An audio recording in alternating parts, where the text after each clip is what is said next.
Yo, what's happening, people? It's your boy Khalid, and we just finished watching the Arsenal-Leicester game where it finished Arsenal 1, Leicester 0. And look, we had a great start to the game today, like we have done for the majority of this season. Started like a house on fire, really pinging the ball around. Leicester didn't get a touch of the ball. I don't think they didn't get a touch of the ball for the first 5, 6, 7 minutes. And it was superb Arsenal play. And we had a perfectly good goal by Trossard. What a goal. Outside of the box. Right foot, top right-hand corner, and lo and behold, VAR disallow it for Ben White grabbing onto one of the keeper's arms, which I thought was so soft at the time. You know, any keeper in the Premier League should be strong enough just to push the defender off them, catch the ball, or as the Leicester goalkeeper did, just push it out. And yeah, I thought it was really harsh, but we persevered, we carried on, passing our way through Leicester at times at will. Another goal which was a very tight offside margin, and to be honest, I thought once they drew the lines we were going to get it, because although his shoulder seemed to be offside, I know his feet were behind one of the Leicester defenders' players' legs.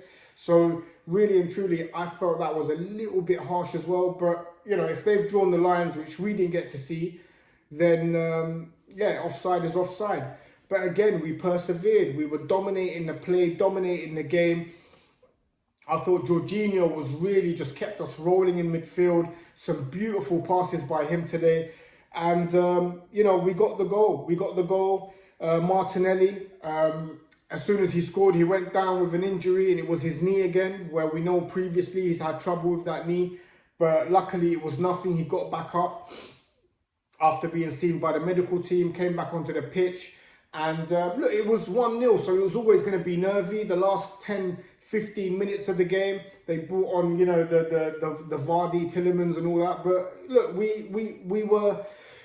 we managed the game really well. We were always in control. But when you're 1-0 up, it is always nervy. And it was a massive 3 points to see us go 5 points clear of Man City. We've played the same number of games. We've got 2 home fixtures, favourable home fixtures coming up against Everton and Bournemouth, which I'm fully expecting to get maximum points from. And look, the title charge is on. It is on. Man City are chasing us, which is never ideal. But, you know, they've got Champions League. We've got Europa League coming up as well. So anything can happen from now to the end of the season. But, you know, outstanding performance today. And I was so happy to see Zinchenko given the captaincy today by Odegaard, which was, you know, just a mark of class of the guy, man. He's just, you know, it's been a year since the invasion of Ukraine, and he thought it would be fitting to give it to Alexander today. And he had a great game today, by the way, especially in that first half. You know, he really had a good game. And yeah, I was happy for the whole team, happy for the boys, happy for the manager, and most of all, happy for our fan base. And we keep it moving. Wednesday, Everton at home. And yeah, maximum points again. That's 2 away wins in 2 games. And momentum is back. Let's keep this going, man. Peace out.